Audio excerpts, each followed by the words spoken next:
lagi bersama Tabula. Teman belajar dan bertumbuh. Namaku Irfan Dias Sanjaya, bisa dipanggil Dias. Sekarang aku kerja full time di Glints. Mungkin teman-teman yang sekarang sedang masuk dalam proses pencarian kerja pernah mendengar atau mungkin pernah mengenakan servis dari kita Glints untuk kemudian mencari kerja. Aku di Glints sebagai career specialist team lead di bagian B2B-nya kayak gitu. Dan selain pada itu, aku juga bekerja part time sebagai career coach di salah satu digital marketing edutech di Indonesia namanya RevoU, sama yang terbaru aku sebagai mentor di program Kampus Merdeka Internship Program di startup namanya Sekolahmu kayak gitu. Mungkin itu sedikit tentang aku kayak gitu. Keren banget ternyata Kak dia sudah berpengalaman ya di beberapa platform. Oke, nah hari ini kita akan membahas topik yang menarik nih Kak, tentang karir. Nah mungkin teman-teman semua yang mendengarkan Tablet Talks hari ini nih rata-rata dari kalangan mahasiswa atau pelajar yang sedang mempersiapkan diri untuk masuk ke dunia karir. Oke, mungkin gimana sih Kak, apa aja yang harus dipersiapkan sebelum kita masuk ke karir yang kita inginkan? Mungkin Oke, Kak Dias bisa menjelaskan.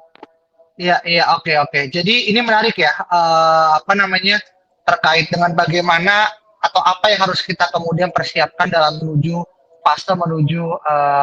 jenjang karir gitu kan. Karena aku yakin teman-teman di sini mungkin rata-rata umurnya di angka 20 sampai 24 gitu kan. Ada yang mungkin masih kuliah tapi sekitaran segitu, yang mana secara umur mungkin kita nggak beda jauh teman-teman. Aku juga baru lulus beberapa tahun sebelumnya gitu kan. So lebih kepada aku pengen sharing dari sudut pandangku terkait hal-hal apa aja sih yang kemudian akan dibahas. Nah, ngomong-ngomong masalah terkait dengan pertanyaannya Syafira, sebenarnya topik-topik bahasan tadi itu akan dikupas dalam empat bidang gitu kan. Yang pertama terkait dengan career preparation 101, purpose and why, preparing career does matter, skill set required, sama strategis, practice and best practice apa sih yang aku punya sekarang ini terkait dengan bagaimana kita bisa shaping karir kita menuju apa yang kita inginkan kayak gitu Syaf.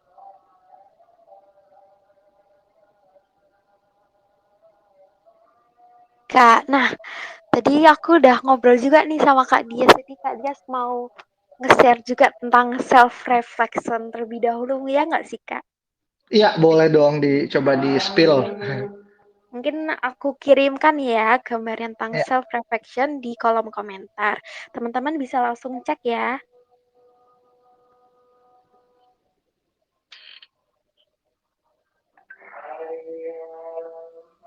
Oke, mungkin bisa dijelasin Kak, maksud dari self reflection ini apa sih? Apa Oke, kaitannya nah dengan persiapan karir?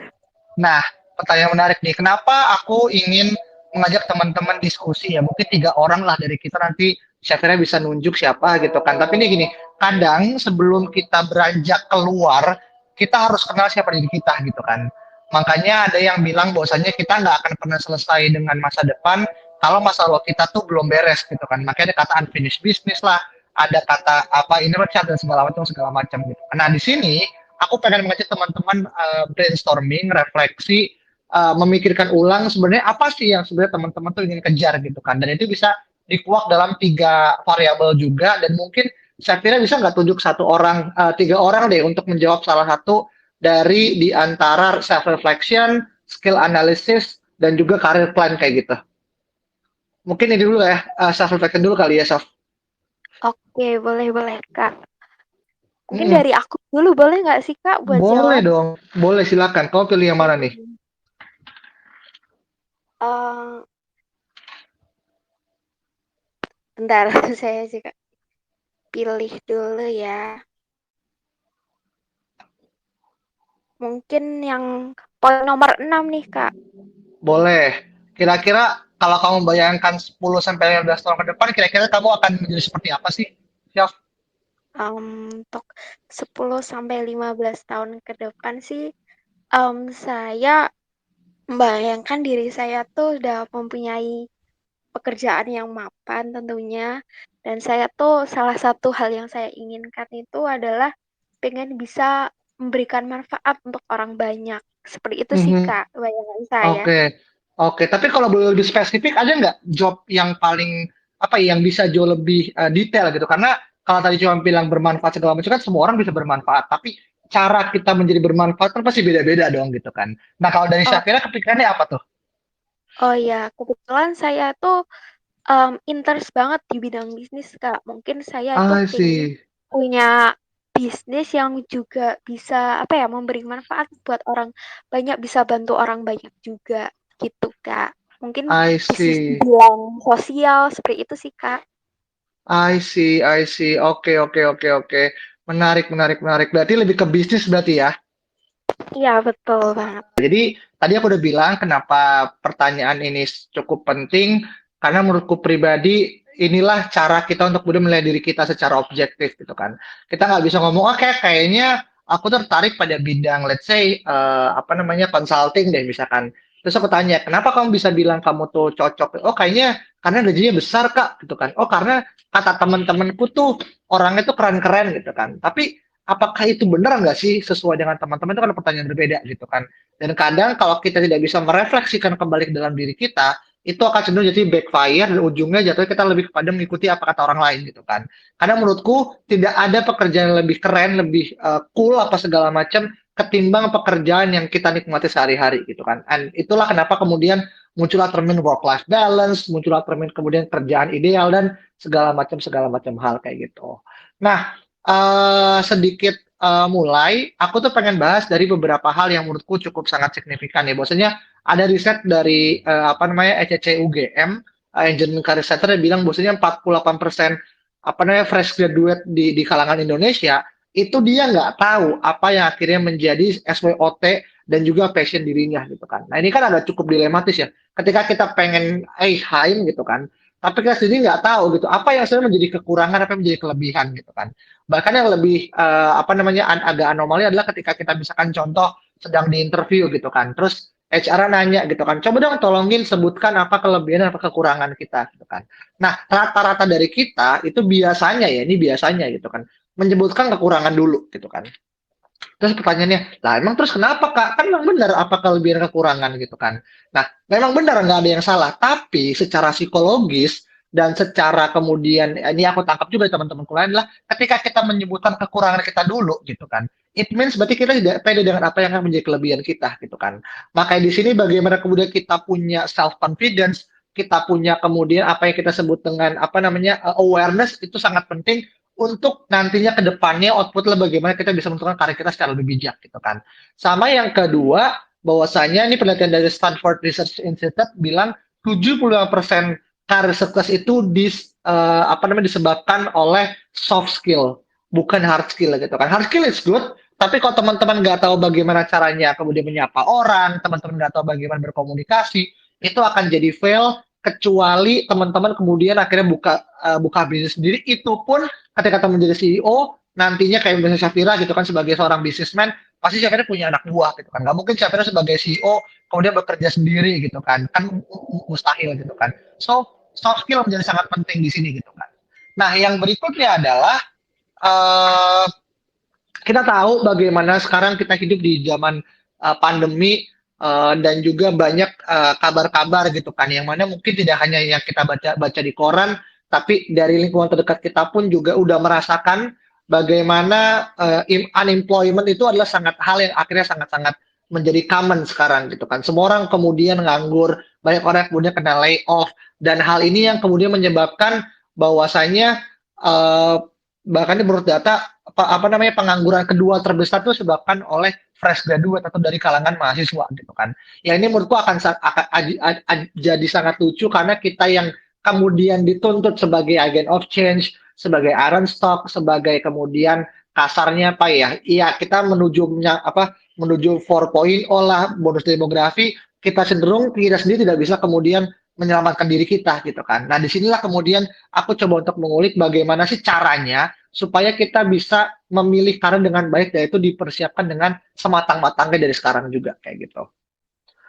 Nah, teman-teman juga perlu aware bahwasanya ada beberapa industri yang sudah sedang naik dan juga sedang turun gitu kan. Contoh yang sedang turun adalah kayak misalkan oil and gas, properti, otomotif, consumer electronics, retail, terus juga misalkan kayak cinema entertainment, airlines, hotel dan segala macam. Ini aku ambil dari data ya, dari Inventure gitu kan. Nah, sedangkan yang naik tuh kayak apa? Kayak misalkan e-commerce, logistik, food delivery, terus juga misalkan kayak cloud service, telemedik dan segala macam gitu kan. Jadi kalau kita bayangkan, oh di zaman orang tua aku kak yang kalau misalnya kita mau jadi orang kaya itu kita kerja jadi dokter gitu kan. Kita kerja sebagai di oil and gas gitu kan. Iya, memang. Tapi itu dulu teman-teman gitu kan. Sekarang data is the new oil gitu kan.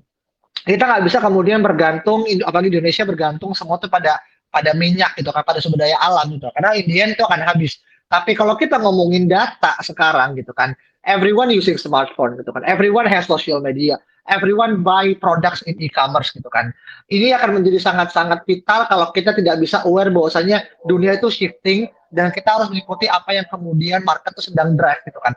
Bukan berarti kita di drive oleh market ya, tapi kita adjusting diri kita dengan apa nih yang sedang market kerjakan. Oh, kayak market lagi cocok di startup deh, udah jadi startup gitu kan. Dan itu nggak sedikit kan. Bagaimana kemudian banyak anak muda yang kemudian cenderung agak acuh tak acuh untuk kemudian kerja di BUMN, kerja jadi PNS gitu kan. Meskipun tetap ada ya hegemoninya, tapi kalau kita bandingkan sama 10 tahun, 20 tahun lalu, itu akan sangat jomplang gitu kan. Anak-anak milenial lebih suka kerja yang kemudian fleksibel, yang kerjanya bisa pakai kaos gitu kan, bisa kemudian kerja dari rumah, nggak perlu pakai seragam. Nah itu ada sebuah hal yang wajar karena dunia itu berubah gitu. Nah itu ada sebuah hal yang harus kita sadari bersama gitu. Nah berikutnya kita masuk dalam karir gitu kan. Udah tadi kita ngomongin terkait dengan bagaimana industri, bagaimana kemampuan. Nah sebenarnya apa sih itu kak karir gitu kan. Nah kalau aku mencoba mendefinisikan adalah karir adalah ongoing development yang itu terkait dengan kehidupan kita, pekerjaan kita, posisi kita di masyarakat, dan semua hal aspek menarik atau hal aspek yang matter buat hidup kita sebagai seorang individu gitu kan. Jadi kalau kita ngomongin karir hanya sekedar misalkan ya pekerjaanku karir lagi naik kak gitu kan. Terus teman-teman merasa ini karirnya lagi jelek nih lah kenapa? Soalnya dia belum naik, belum dapat promosi gitu. Nah menurutku itu terlalu mengkotak-kotakan karir hanya sekedar apakah ada promosi atau enggak gitu kan. Padahal menurutku karir itu pada segala macam. Even kalau teman-teman kemudian perhatikan banyak orang kemudian karirnya mungkin secara jabatan nggak begitu bagus, dia masih junior, tapi secara salary dia tinggi gitu kan. Dan itu adalah sebuah hal yang sangat wajar. Bagaimana kita teman-teman bayangin orang-orang yang kerja di bagian IT, di bagian UI UX gitu kan sekarang, itu gajinya bahkan lebih tinggi dibandingkan orang yang kemudian jadi manajer yang mana mungkin di kelompok bisnis yang kemudian tidak sedang seksi sekarang gitu. Kan itu adalah sebuah hal yang akhirnya harus kita sadari. Oh ternyata ada beberapa jenis pekerjaan itu yang jauh lebih tinggi gajinya meskipun dia junior gitu kan. Nah itu sebuah hal yang akhirnya menjadi realita gitu. Karena sekait dengan karir ada 3 hal yang perlu kita sepakati gitu kan. Menurutku pribadi ya. Pertama tuh personalize, kedua tidak harus terkait dengan materials, sama yang ketiga pursue through action. Nah ini yang pertama dulu, personalize. Aku tidak bisa membandingkan karirku dengan karir Syafira dengan karir teman-teman semua. Kenapa? Menurutku, buat aku yang kemudian latar belakang psikologi, aku kerja sebagai seorang HR adalah sebuah hal yang perfect gitu kan. Nah, buat teman-teman yang kemudian latar belakangnya teknik, teman-teman ingin kerja sebagai seorang engineer, dan teman-teman rasa itu adalah hal yang emang teman-teman pursue, ya go ahead gitu. Jadi nggak ada yang kemudian bisa bilang, jelek pekerjaan dia cuma ini doang gitu kan. Kita tidak bisa kemudian menilai pekerjaan orang lain jelek, karena itu sangat personalized gitu kan. Dan menurutku, kita tidak usahlah memperdebatkan masalah selera pekerjaan kita segala macam gitu kan. Nah, itu yang pertama. Yang kedua adalah terkait dengan tidak harus terkait dengan materials. Buat teman-teman yang sekarang belum masuk kerja atau sekarang masih dalam konteks ingin lulus gitu kan. Ada satu hal yang menurutku sangat-sangat penting yang ini diwariskan turun-temurun dari berbagai macam seniorku sebelumnya. Intinya adalah the first job is not always about the money, it's always about who's your boss is gitu. Pekerjaan pertama tuh tidak mesti tentang masalah uang, tapi tentang siapa bosmu. Ini adalah sebuah hal yang mungkin kadang buat kita nggak pedulilah siapa bosku, yang penting uangnya banyak gitu, silahkan gitu. Aku pribadi membebaskan, tapi teman-teman, aku pelajari bener ya. Aku tuh lulus 2019. Aku tuh kuliah cukup lama, aku kuliah 5,5 tahun karena aku sempat exchange di US satu semester dan beberapa aku exchange juga sebelumnya. Dan ketika aku lulus 2019, aku membayangkan aku kuliah 5,5 tahun. Ada nggak ya orang yang kemudian mau hire aku yang kemudian secara rentang kuliah tuh udah nggak normal lah, udah lewat dari kurva normal lah. Aku tuh outliers gitu kan.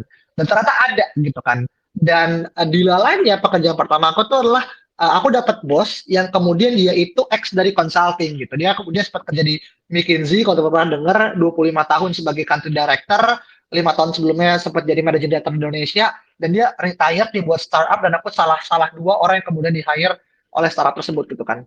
Dan memang secara salary oke, tapi yang paling penting adalah bagaimana perspektif yang dia berikan kepada aku sebagai seorang fresh grad, sebagai seorang yang benar-benar baru menyentuh dunia kerja, itu benar-benar ngebantu aku jadi sekarang gitu. Makanya setiap kali aku kemudian ngomong segala macam, aku selalu bilang, aku selalu berterima kasih pada bosku sebelumnya, karena berkat dialah aku punya namanya growth mindset, aku punya yang namanya sikap resilient, persistence, terus juga kemudian punya sikap lainnya yang kemudian mungkin ya, kalau mungkin aku nggak kerja di pekerjaanku sebelumnya, mungkin aku nggak bisa sekarang, aku nggak bisa ngomong sama teman-teman gitu kan. Karena kenapa? Karena aku selalu yakin siapa kita itu ditentukan dengan siapa orang di sekeliling kita gitu kan.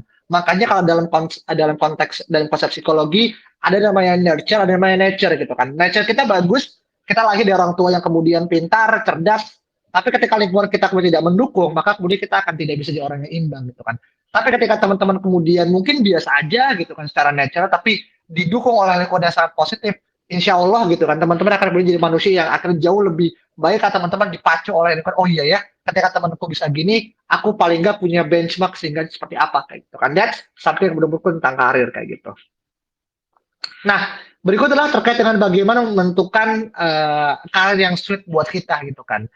Nah, ada satu konsep teman-teman yang mungkin teman-teman udah pernah dengar, dan mungkin di beberapa negara itu berbeda-beda. Kalau teman-teman pernah dengar dulu head Hodge concept, di Swedia itu namanya Lagoon.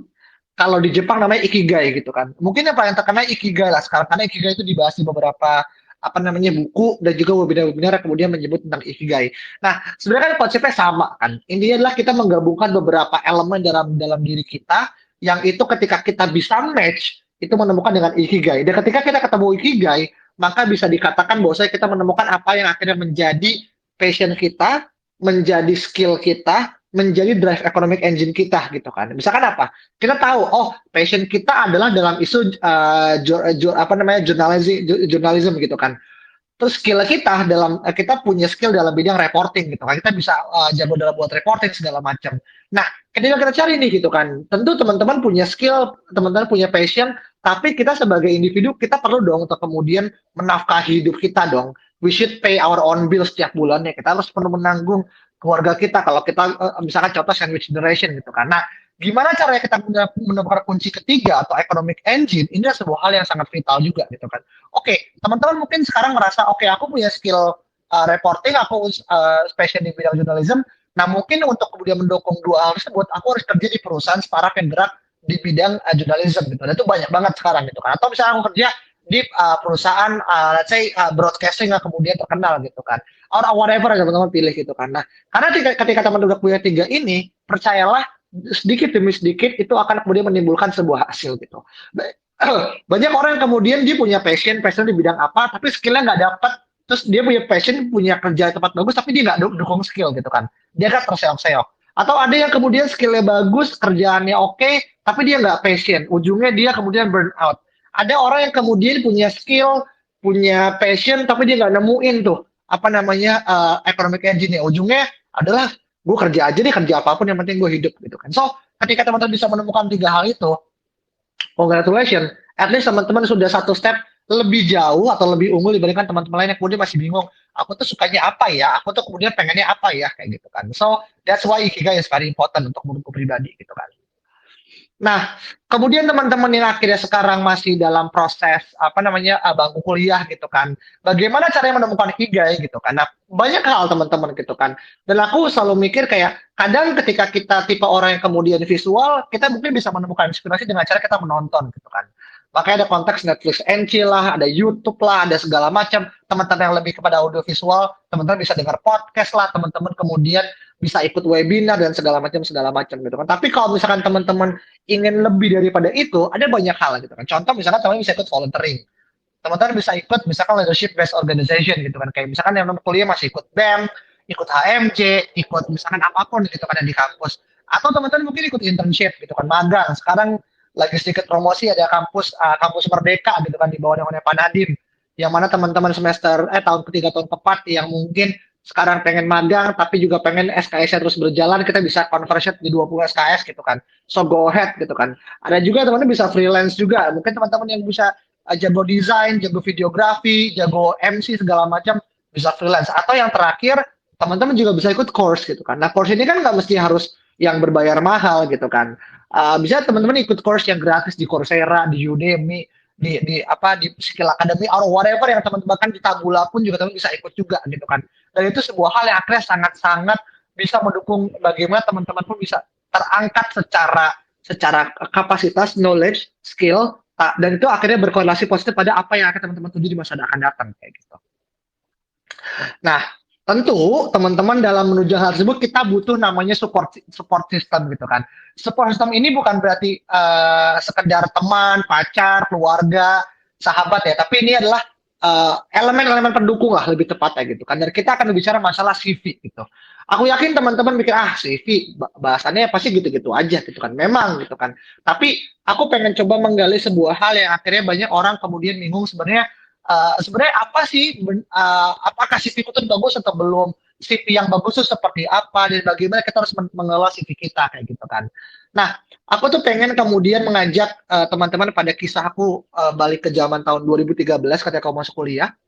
Saat itu aku masuk ke UGM dan ada sebuah tugas yang ikut banget adalah kita suruh buat ngumpulin CV gitu kan, buat CV gitu kan. Ospeknya tuh ini ya masih offline ya saat itu gitu kan, dan disuruh buat CV gitu kan. Terus aku tanya tuh ke temanku gitu kan, kayak tugasnya ngapain? Oh, suruh buat CV gitu. Oke, suruh buat CV. Terus aku tanya CV itu apa ya gitu kan, saking bodohnya saat itu gitu kan. Terus aku bilang CV itu gambaran diri gitu kan. Oke, gambaran diri. Terus aku kapan dikumpulnya? Besok. Oke, besok gitu kan. Terus aku pulang, aku di malam tuh main game gitu kan, terus kayak jalan-jalan muterin Jogja. Besok pagi ditanya gitu kan, yes, kamu udah buat CV gitu kan? Udah gitu kan. Terus lucunya adalah ketika orang lihat, mana coba lihat dong, aku ngasih ini beneran ya teman-teman ya, ini kalau misalkan ada orangnya mungkin dia bisa jadi saksi hidup gitu kan. Aku tuh ngasih gambar yang aku tulis gambar diriku dalam sebuah kertas. Bayangin, jadi ini kertas aku gambar diriku, aku orangnya agak sawo matang, terus aku juga kemudian apa segala, terus dia ketawa-tawa gitu kan. Terus dia bilang lah, ini mah gambar gitu. Terus dia bilang lah, bukan kasih CV adalah gambaran diri gitu kan. Nah ini adalah gambaran diriku gitu kan. Nah itu ada sebuah hal yang kemudian aku rasa kayak, well, aku pernah hidup dalam zaman yang sangat dark ages gitulah gitu kan. Terus ketika dibilang enggak ya, CV itu adalah terkait dengan bagaimana kamu menarasikan kehidupanmu, pengalamanmu dalam sebuah kertas, dalam sebuah dokumen gitu kan. Terus aku bilang, oke. Terus aku bilang, apa aja ya kira-kira ya gitu kan. Jadi kamu tulislah nama, TTL dan segala macam, dan ujungnya ends up dalam kurun waktu 5 menit aku menghasilkan nama, TTL, agama, sekolah, golongan darah, moto hidup, dan hobi. Nggak ada organisasi, nggak ada pengalaman apapun, nggak ada gitu kan. Karena aku mikir kayak SMA aku juga ngapa-ngapain gitu. Karena cuma belajar gitu. Karena aku nggak mungkin bilang, oh iya aku dulu ranking misalkan segala padahal aku juga nggak ranking juga gitu kan. Jadi kalau bayangin teman-teman dulu mungkin yang sekarang mungkin udah berubah, tapi dulu CV ku adalah A4 dibagi 4. Jadi bayangin teman-teman A4 dilipat 1, lipat 2, lipat 3, lipat 4. Nah itu CV itu di paling atas gitu kan. Dan itulah sebuah hal yang akhirnya menurutku memang memalukan, tapi aku yakin itu adalah sebuah gambaran bahwasanya, oh kalau Kadias aja dari dulu yang kemudian datang dari kelompok yang seperti itu gitu kan, aku harusnya yang akhirnya jauh lebih baik start dibandingkan Kadias, I should do better gitu kan. And that's something yang kemudian menurutku sebuah lecutan buat teman-teman supaya you can do better even much higher dari apa yang aku kemudian pernah dapetin kayak gitu.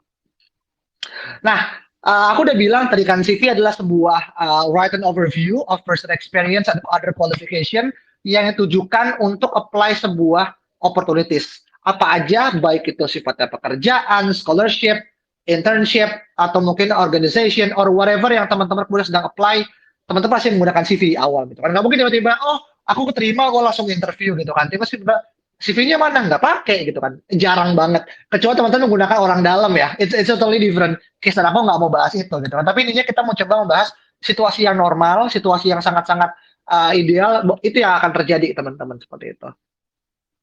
Nah, tujuannya apa sih kita ngebuat CV kan? Simple. Tujuannya mengantarkan kita sampai ke tahap interview gitu kan. Karena kalau udah bisa udah tahapan interview, berarti teman-teman secara screening, teman-teman tuh udah oke sebenarnya. Tinggal kita sebagai interviewer melihat, Oke, dia nulis A nih di CV-nya gitu kan. Gue mau lihat ngecek, apakah bener nggak sih dia nulis A tuh dia bisa komunikasikan dengan baik apa enggak gitu kan. Jangan-jangan kemudian dia tuh ngomong hanya bohong lagi gitu kan. Atau jangan-jangan dia tuh emang punya kepengalaman, tapi misalkan dia nanti akan ditempatkan sebagai seorang sales gitu kan, atau seorang sebagai partnership, dia harus ketemu sama clients, dia gugup berbicara di hadapan clients gitu kan. Berbicara sama HR aja gugup, apalagi bicara sama klien gitu kan, kasarnya ya gitu kan. Apalagi kan klien akhirnya teman-teman akan di push gitu kan, dikasih deadline dan segala macam dengan ekspektasi tinggi gitu. Karena itu akhirnya pentingnya dari CV tersebut itu mengantarkan satu langkah kaki teman-teman ke gerbang interview gitu. Nah, oke lah gitu kan, Kak. Tapi gimana Kak caranya ngebuat CV yang mengatakan kita ke interview gitu kan. Nah, ada 12 hal teman-teman itu bisa teman masukin gitu kan. Dan itu bisa sifatnya sangat-sangat tentatif banget. Pertama adalah general information, kedua itu adalah education, achievement, working experience, voluntary research activities, international experience, community development, training, committee, publish article, sama language proficiency gitu kan. Di lainnya aku yakin, oh iya aku kebayang Kak, aku udah punya ini, Kak, aku udah punya itu. Tapi aku pengen nitik beratkan pada 3 hal teman-teman. Pertama di bagian general information. Teman-teman yang sekarang masih menuliskan agamanya apa, marital statusnya itu apa, gitu kan, jomblo, complicated, gitu. Kalau dulu di Facebook tuh ada melajang, jadian sama complicated gitu kan. Nah di apa di YouTube lagi, di CV dihilangin aja teman-teman, karena we don't need this kind of apa namanya information kayak gitu kan. Yang kedua, teman-teman yang masih CV-nya yang udah kuliah ya terutama ya, yang masih apa namanya memasukkan daftar SMA-nya di list CV teman-teman, dihapus aja karena itu tidak kemudian cukup membantu kita dalam kemudian oh iya ya kenapa kamu hire dia, oh iya karena dia SMA-nya SMA bagus gitu kan. Gitu. Dia akan sangat lucu gitu. Terus kok kampusnya gimana ya, kampusnya biasa aja sih tapi SMA-nya SMA bagus nih, aku tahu nih SMA-nya dekat rumahku gitu kan. Dan we don't want to be like that gitu loh. Jadi menurutku adalah hapus hal-hal yang kemudian tidak terlalu mendukung. Nah, kemudian yang lainnya itu sangat-sangat tentatif. Kak, aku tuh punya working experience, aku punya voluntary, aku punya apa namanya publish artikel, tapi aku nggak punya Kak pengalaman exchange gitu kan. Ya nggak apa-apa gitu. Teman-teman nggak mesti harus punya semuanya kok, minimal teman-teman punya 70% itu aku udah salut lah gitu kan. Karena kenapa? Karena aku yakin 4 tahun kuliah itu adalah bukan waktu yang sangat singkat pasti, tapi bukan juga waktu yang sangat lama juga gitu kan. So I can very understand kalau teman-teman merasa Kak kayaknya aku cuma bisa 70% aja deh. Well, that's totally fine selama teman-teman yakin dengan hal tersebut dan teman-teman aku punya 70% tapi aku tahu kemana aku akan apply, itu jauh lebih baik dibandingkan mereka yang kemudian punya 100% tapi dia ngasih itu apply ke semua tempat gitu kan. Nah itu akan sangat-sangat kemudian tidak efisien gitu kan. So I'm appreciate ketika teman-teman tuh yakin dan teman-teman sadar apa yang teman lakukan kayak gitu. Nah kemudian adalah ada beberapa hal yang kemudian perlu kita hindari dalam pembuatan CV gitu kan. Yang pertama, kita coba minimalisir adanya high risk distraction gitu. Misalkan contoh teman-teman yang kemudian masih menggunakan template, ada yang misalkan contoh pakai skill bar, misalkan oh Microsoft Office-ku tuh poinnya 8 dari 10 gitu kan. Nah, yang bisa menilai 8 dari 10 itu siapa gitu kan? Teman-teman gitu kan. Oke lah teman-teman rasa teman-teman jago gitu kan. Tapi apakah orang lain tahu? Belum tentu gitu kan. Kecuali teman-teman ikut courses atau ikut sertifikasi yang kemudian teman-teman oh iya dengan kemudian mencapai level tertentu teman-teman dianggap itu udah mahir, kemudian apa namanya apa skillnya masukin. Tapi kalau teman-teman merasa ini kayaknya aku doang nggak tahu, lebih baik nggak usah gitu, terus aja gitu kan. Oh ya punya bisa Microsoft, nanti ketika teman-teman dipanggil teman-teman bilang gitu, oh ya saya punya skill gini segala macam gitu kan. Yang pertama. Yang kedua, teman-teman yang masih kemudian punya CV lebih dari 2 halaman, coba pertimbangkan untuk mengenakan 2 halaman aja gitu. Karena kenapa? Karena percayalah teman-teman, mau teman-teman CV-nya sebanyak apapun halamannya, kita akan tetap dilihat tuh maksimal 4-5 detik doang sama interviewer gitu kan. Paling paling lama tuh 10 detik lah. Itu pun kalau benar-benar dia tertarik banget ya gitu kan. Jadi making sure teman-teman cobalah fokus pada 2 halaman aja, tapi masukkan konten-konten yang sangat-sangat berbobot, sangat-sangat bahasa itu daging semua gitu kan. Sekarang dibandingkan teman-teman masukin semuanya sampai Z, tapi kita bingung nih orang mau ngapain sih sebenarnya sih gitu kan. Ada yang kemudian pernah cerita dia pernah apply gitu kan pas dulu ada job apa namanya job vacancy gitu kan di beberapa tempat offline, dia tuh bawa tuh CV-nya ke 10 lembar gitu kan. Aku bilang kayak ya ampun, ini orang ngeluarin duit berapa ratus ribu untuk sebuah hal yang belum tentu dia juga tahu ROI-nya kapan gitu loh. Jadi lebih baik 2 aja, tapi itu straight point gitu kan. Terus yang ketiga, detail oriented. Nah, ini aku sangat tekankan gitu. Kan menurutku gini, aku dulu sempat kerja di consulting, teman-teman. Jadi di consulting itu kita sangat-sangat berpaku pada angka gitu kan. Teman-teman nggak bisa ngomong kerjaanku bagus, tapi kita nggak bisa tahu makna bagus itu apa. Makanya itu aku bilang kan ke si Afira kan, Kak, aku pengen bermanfaat. Oke, bermanfaat is good thing. Tapi manfaat seperti apa yang teman-teman ingin lakukan itu adalah hal yang berbeda. Termasuk ketika teman kemudian punya pengalaman, ketika teman tahu ada angka yang bisa teman masukkan, jangan kemudian membiarkan hal tersebut terdiam aja tanpa ada sebuah bukti gitu kan. Karena ketika kita bilang kita pernah menjadi seorang project leader pada sebuah organisasi, itu semua akan punya hal yang sama. Apa yang membedakan kita semua orang lain adalah KPI kita gitu kan. Dan itulah cara kita kemudian membuat sedetail mungkin apa yang kita punya supaya kenapa? Supaya kita sadar, oh, ini orang emang keren banget sih, emang sih. Dia sebagai project manager dia bisa kemudian menghandle 4 acara besar, 4 acara nasional dalam kurun waktu 4 bulan gitu, misalkan contoh gitu kan. So it's something yang kemudian nggak bisa semua orang kemudian bisa lakukan gitu kan. Yang keempat, cobalah hindari namanya avoid error gitu kan. Kayak misalkan kayak typo lah, teman-teman penulisnya nggak pakai SPOK, misalkan pakai bahasa Indonesia ya, atau grammatical error. Teman-teman nggak mesti harus jadi grammar Nazi, enggak. Tapi jangan sampai teman-teman hal-hal yang basic teman-teman tuh lupakan. Misalkan contoh nggak pakai titik, nggak pakai koma, nggak pakai huruf besar. Nah, itu kan kemudian banyak orang yang kemudian misalkan contoh apa namanya, adanya kayak Ivan Lanin semua gitu kan. Bayangin CV yang kemudian nggak pakai namanya, nggak pakai huruf besar, yang nggak titik koma tuh udah pasti dibuang-buangin gitu kan. Dan aku nggak mau teman-teman udah jago, udah hebat, tapi hanya teman-teman gagal hanya karena hal yang sangat teknikal. Dan itu sangat-sangat disayangkan menurutku. Yang terakhir adalah jangan sampai teman-teman kemudian kirim satu CV untuk semuanya. Because ini bukan SCTV ya gitu.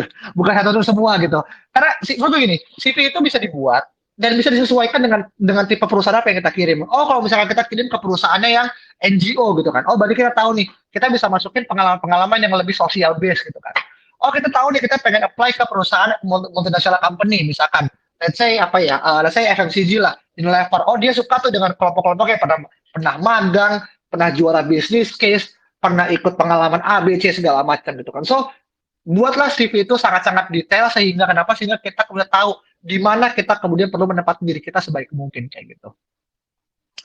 Sama yang terakhir teman-teman, ini yang sangat penting. Ada banyak orang bilang gini, Kak, CV yang bagus itu adalah CV yang menggunakan dibuat pakai Microsoft Word, pakai Adobe, pakai Photoshop, pakai Corel, pakai apa segala macam, atau pakai Canva, pakai Google Sheets, apa Kak? Kau bilang, teman-teman yang sekarang kemudian masih bingung, menurutku gini, crafting CV is not smearing lipstick on a pig. Teman-teman dalam membuat CV itu tidak sedang mengoleskan lipstick ke babi gitu. Bukan dari babi itu kemudian ini ya, tapi dalam arti gini, kita pengen fokus ke konten gitu kan. Kalau konten kita bagus, orang tuh akan melihat juga Indian gitu loh. So, buat teman-teman yang sekarang masih bingung gimana akhirnya buat CV segala macam, fokus aja ke konten, benahi kontennya dulu. Nanti seiring dengan waktu berjalan, teman-teman akan tahu, oh iya ya, kayaknya untuk aku yang sekarang udah 2 tahun kerja, kalau aku masih pakai CV kayak gini, kayaknya udah nggak cocok deh gitu kan. Dan teman-teman tuh pasti akan belajar lah. Karena menurut gue gini, aku pun juga dengan dulu yang CV-nya cuman 1/4 dari 4 ya, dari 4 itu sekarang mungkin aku udah jauh lebih baik gitu kan. Aku nggak bilang aku bagus tapi lebih baik gitu kan. So that's the process of learning, dan aku yakin teman-teman kemudian paham bagaimana akhirnya fokus pada konten ketimbang fokus pada hal yang sifatnya gimmick ataupun sifatnya layout kayak gitu. Nah, yang berikutnya adalah terkait dengan aku mau bahas satu topik yang ini bisa jadi salah satu hal, semoga jadi penutup juga, terkait dengan LinkedIn gitu. Karena menurutku dalam proses pencarian kerja kita butuh sebuah hal yang akhirnya bisa mengescalate kesempatan kita untuk berkarir, dan itu bisa didapatkan dengan berbagai macam hal. Salah satunya adalah menggunakan sebuah platform sosial media. Apalagi sekarang teman-teman yang merasa, Kak, aku tuh mau apply tapi ketika ada job vacancy yang sifatnya kayak job fair aja Kak gitu kan. Well, silahkan, tapi mungkin job fair baru ada 3 tahun lagi gitu kan, mungkin ya gitu kan. Apalagi sekarang dalam ini sudut pandangku ya sebagai seorang HR, orang-orang tuh terbiasa gitu kan menggunakan ya Jobstreet lah, ya Glints lah, ya LinkedIn lah, ya Indeed lah, ya apapun lah segala macam platform-platform digital yang berbasis rekrutmen tuh udah banyak banget teman-teman. Dan sekarang apalagi di angka pandemi, orang tuh udah males gitu kan buat job fair. Ada pun job fair pasti job fair online gitu kan. Tahu aku nggak tahu teman pernah ikut apa enggak, tapi aku pernah ikut job fair online dan itu ya udah gitu. Kita ngirimin CV, tapi ujung-ujungnya kita CV kirim ke email juga gitu kan. Atau kita kirim ya pakai pakai suatu aplikasi juga gitu. Karena satu hal yang bisa teman-teman apa namanya manfaatkan adalah LinkedIn gitu kan. Nah, kenapa LinkedIn gitu kan? Nah, mungkin bisa tuh cerita juga aku tahun 18 aku pernah dapat apa ya sebuah award dari LinkedIn jadi LinkedIn for Profile di bagian social impact gitu kan. Dan mungkin kayak kak gimana ya caranya untuk bisa kayak kakak bisa dapat power profile segala macam itu sebuah hal yang bukan aku apply ya teman-teman ya. Jadi banyak orang nanya gitu kak gimana caranya supaya dapat gitu. Jujur aku nggak tahu gitu karena itu pure datang dari penghitungan atau kalkulasi yang dilakukan oleh LinkedIn kepada masing-masing user setiap tahunnya, yaitu diukur dari beberapa metrik. Salah satu adalah jumlah view profile, jumlah view post atau komen, atau terkait dengan seberapa banyak engagement yang dia lakukan selama kurun waktu setahun gitu kan. Dan saat itu mungkin aku sedang buat startup gitu kan, dan saat itu mungkin interaksiku dengan banyak orang cukup banyak, dan itu akhirnya jadi salah satu apa namanya kriteria. Gitu. Jadi teman-teman yang mungkin nanya kan gimana cara apply-nya, ini bukan di apply teman-teman.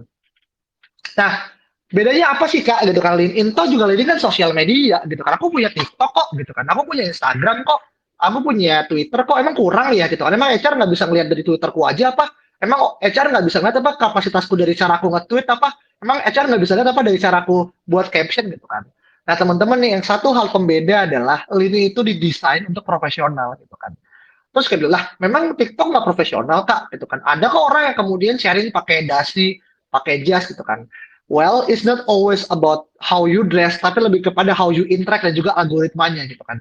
Dan aku udah pakai LinkedIn tuh 7 tahun teman-teman dari tahun 14 sampai dengan sekarang gitu kan.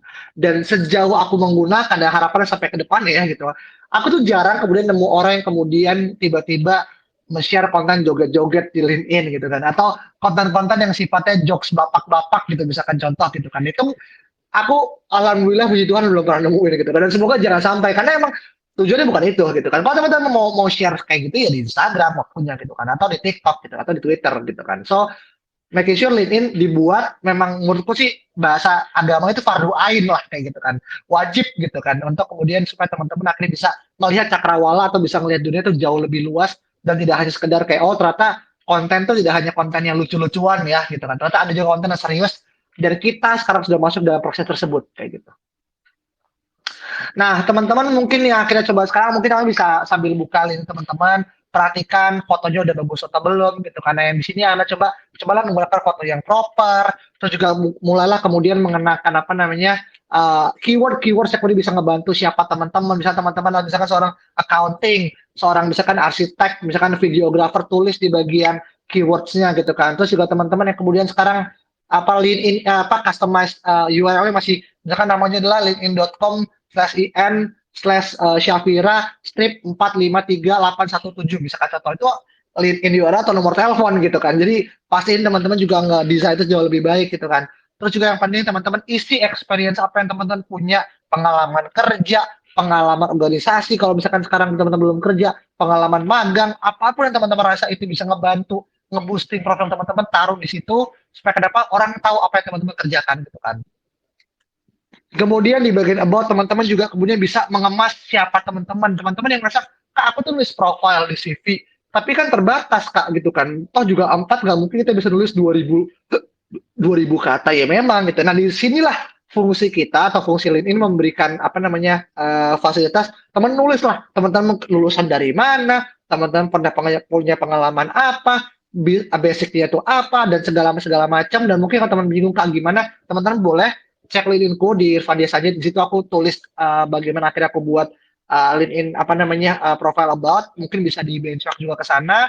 Yang berikutnya ada namanya bagian feature. Nah feature ini adalah sebuah sub feature yang mana teman-teman bisa kemudian showcasing portofolio teman-teman dalam konteks profesional. Misalkan kak aku sebagai seorang graphic designer aku tuh bingung kak aku udah taruh apa namanya hasilku tuh di berbagai macam website kayak Dribble atau mungkin segala macam tapi aku rasa kok nggak terlalu trafficnya nggak terlalu tinggi ya kak karena mungkin aku masih junior gitu kan taruhlah coba di LinkedIn gitu kan di bagian feature gitu kan nah itu mungkin teman-teman orang-orang yang tertarik pasti kan oh jadi bagus juga ya dan dia mungkin masih junior mungkin secara price atau rate cardnya mungkin masih nggak terlalu mahal lah segala macam. Teman-teman bisa kemudian tunjukin tuh bakat teman-teman di sana kayak gitu kan.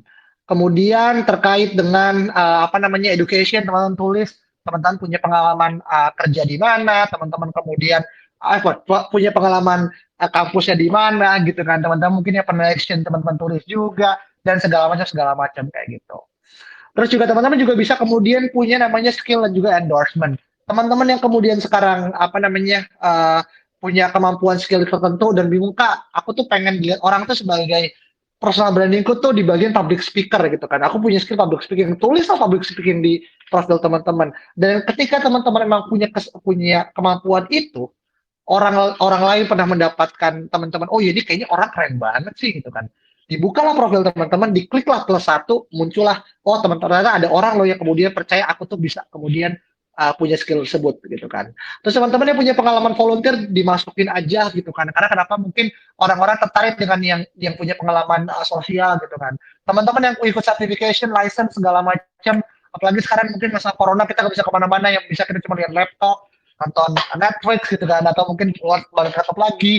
Nah, teman-teman yang ikut semacam kelas-kelas online, masukin aja license yang teman-teman ikutin, taruh sertifikat ya segala macam, sehingga teman-teman, oh ya ini aku tuh punya ini loh segala macam kayak gitu. Terus kemudian teman-teman kemudian juga bisa taruh terkait dengan achievement teman-teman, yang dimana teman-teman kemudian bisa sadar bahwasannya apa yang teman-teman pernah dapat ketika masa kuliah, masa masa kampus, itu bisa teman-teman dokumentasikan dengan baik, sehingga teman-teman nggak akan lupa kemarin tahun lalu tuh aku pernah dapat apa ya, 2 tahun lalu aku pernah juara apa ya, dan sini cara teman-teman untuk kemudian menangkap semua hal yang akan dibutuhkan kayak gitu.